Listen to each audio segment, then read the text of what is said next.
Hello there, people of the internet. So, I decided to go out and get myself what I believed was a Belgian short Mauser. I thought this was a 2430. However, that being said, later indications has led me to think that this right here is a completely handmade rifle.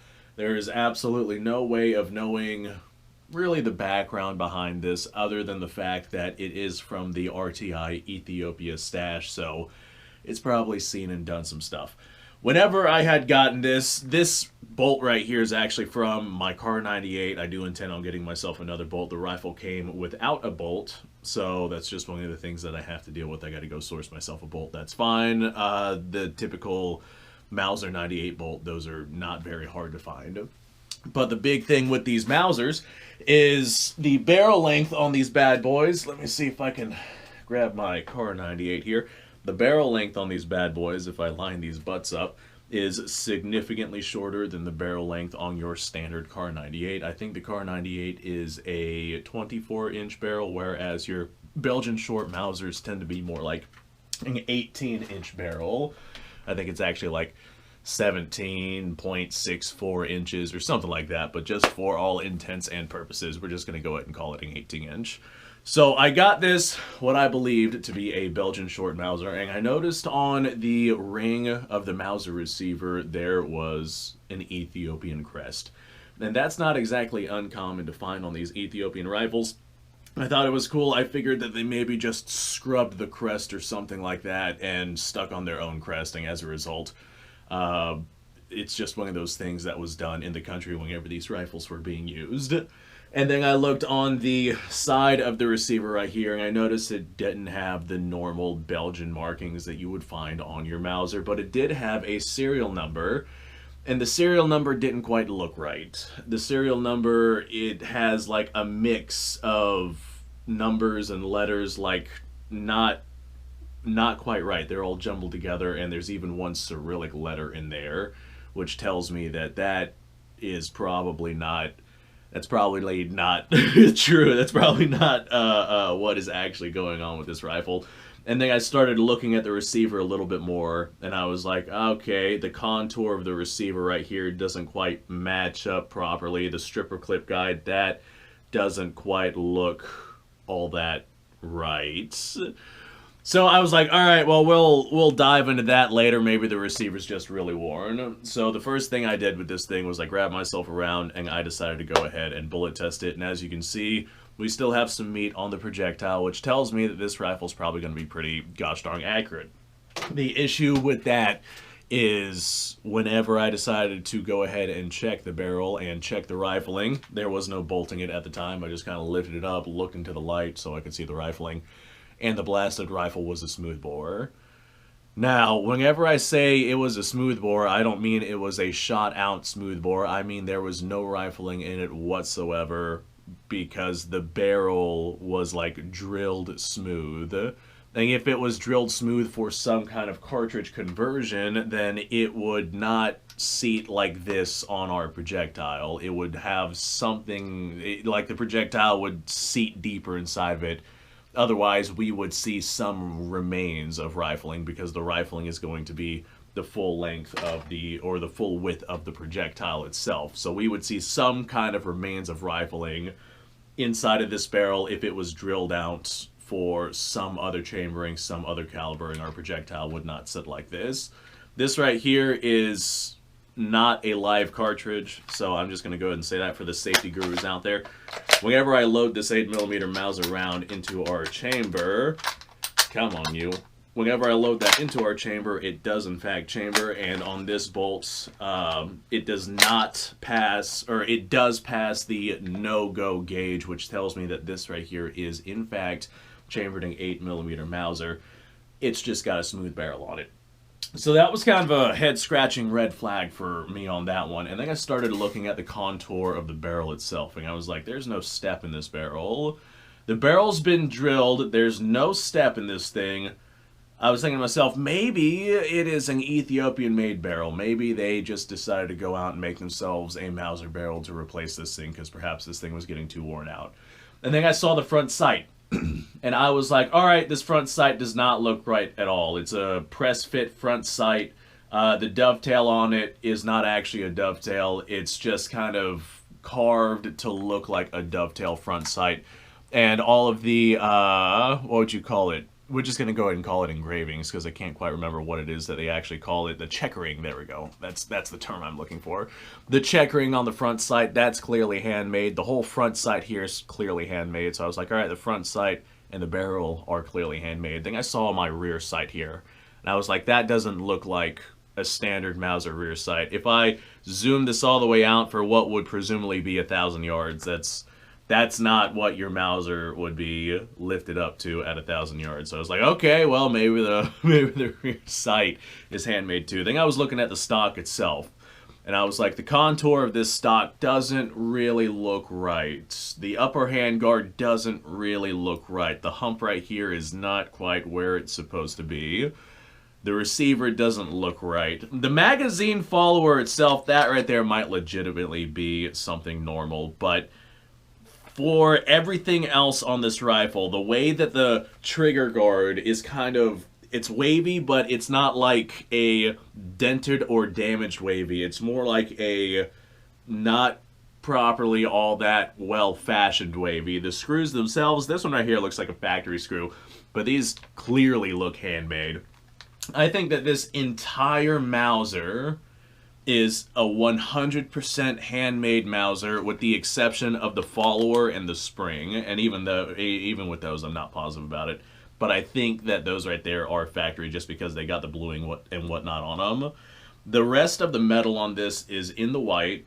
I don't see any bluing whatsoever. The barrel itself, definitely handmade because there's no rifling inside of it. Our bayonet lug, there's no spot for the bayonet to actually lock onto the lug itself, so they must have just done that for decoration, I guess.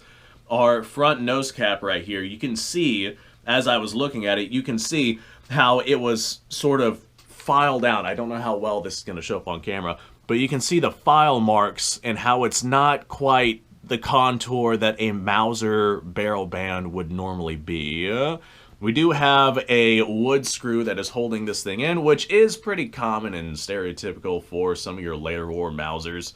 But this right here is an earlier H-pattern Mauser sight. You see right here, there's a real good deformity right here inside that H-bar section. That's a really good deformity to really show that this right here is a handmade part. The middle barrel band, I think this right here might be another Mauser part as well versus a handmade one. Maybe they just had one laying around, because that one looks like it's very well done. There's actually some bluing that is left on it as well. There's another wood screw holding this one in as well. But the barrel, the receiver, trigger guard, potentially some internal components as well. As a matter of fact, that trigger kind of looks like a misshapen banana that was definitely carved with a file of some kind. I think that basically all of this Mauser is handmade. I have no idea what the context is behind it, but I think that someone over in Ethiopia managed to get a look at one of the Belgian short Mausers that are over there, and they saw one of those and they were like, hey, I want to go ahead and make myself one of those. So maybe they took the dimensions off of it. Oh yeah, there's another really good deformity in the Mauser's receiver. That's not like a bent up deformity. That is a I am making this rifle with my hands deformity. And that receiver is definitely handmade. You can really see it right here along where the feed lips of the magazine are.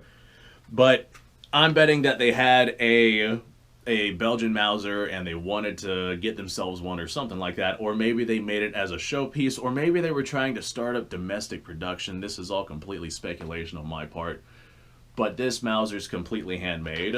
I have no idea what metal this is made out of, so I am not going to fire smokeless powder 8mm Mauser through this thing. I might go out and fire some black powder 8mm Mauser. I'm going to go ahead and actually slug the bore so I can figure out what the bore diameter actually is, because since there's no rifling to compress the projectile, there's just going to be an oversized bullet traveling through the barrel.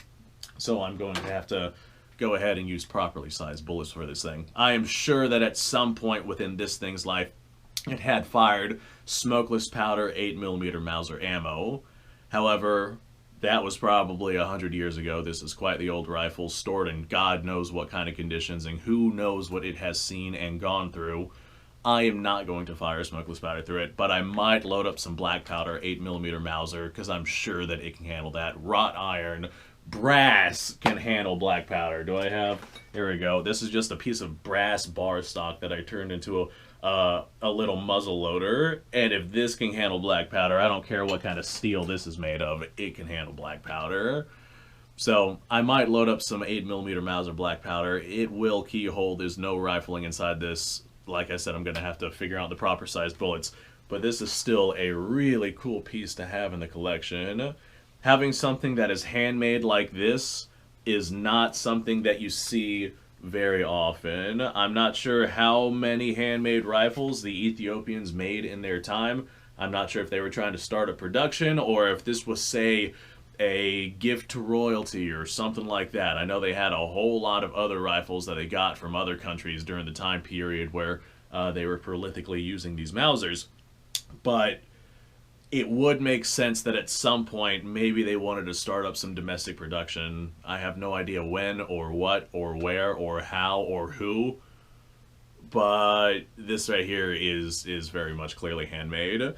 Maybe they had a lathe machine, maybe a milling machine, because the band on the Mauser looks pretty smooth, it looks pretty good. Either that or we just had a master gunsmith who was really, really good with his files. The rear of the receiver, it looks not nearly as good as the front of the receiver. As a matter of fact, I ought to take this apart and make sure the receiver is just, you know, one solid piece and not something that's been soldered together, which is a real possibility. It doesn't look like it, but I don't necessarily trust that until I actually disassemble this thing completely and get into the guts. That stripper clip guide, that is very much clearly handmade.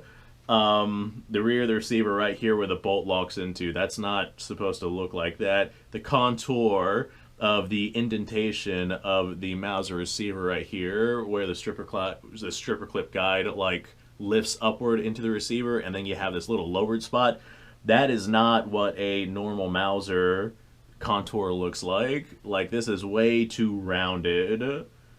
Anyway, is that a 7? Hold on, there might be something written on this.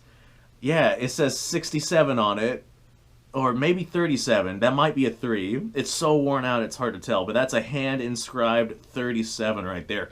Maybe that's the year of production of this thing. Maybe they were gearing up for World War II and they were trying to start their own domestic arms. I have no idea. But either way, this right here was a really cool find. So thanks for watching, folks. I appreciate your time. Like, subscribe, share. Description below is a link to all sorts of stuff. Go check it out. You guys go off. Have yourself a fantastic day. I'll see you guys on the next episode. I guess I'm going to load up some black powder 8mm Mauser and slug that barrel and see if I have any projectiles that'll work. No matter what I use, they're all going to keyhole, so I might just use something that's a little undersized, depending on what I got in stock. I'll see y'all later.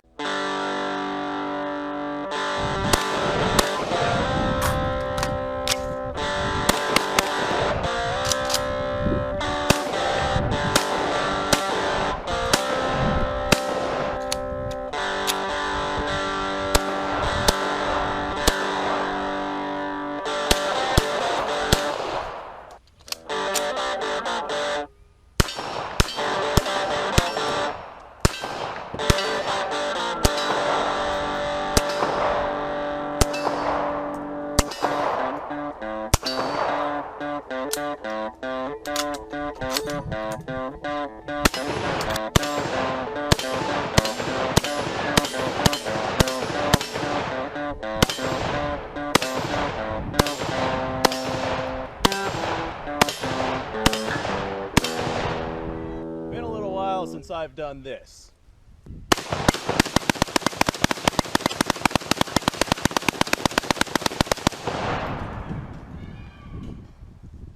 Bonnie and Clyde be damned.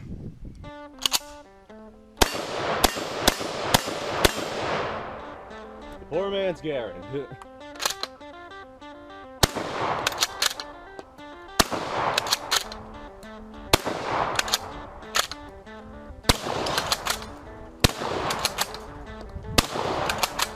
It's a shame that bolt-action shotguns aren't or mainstream.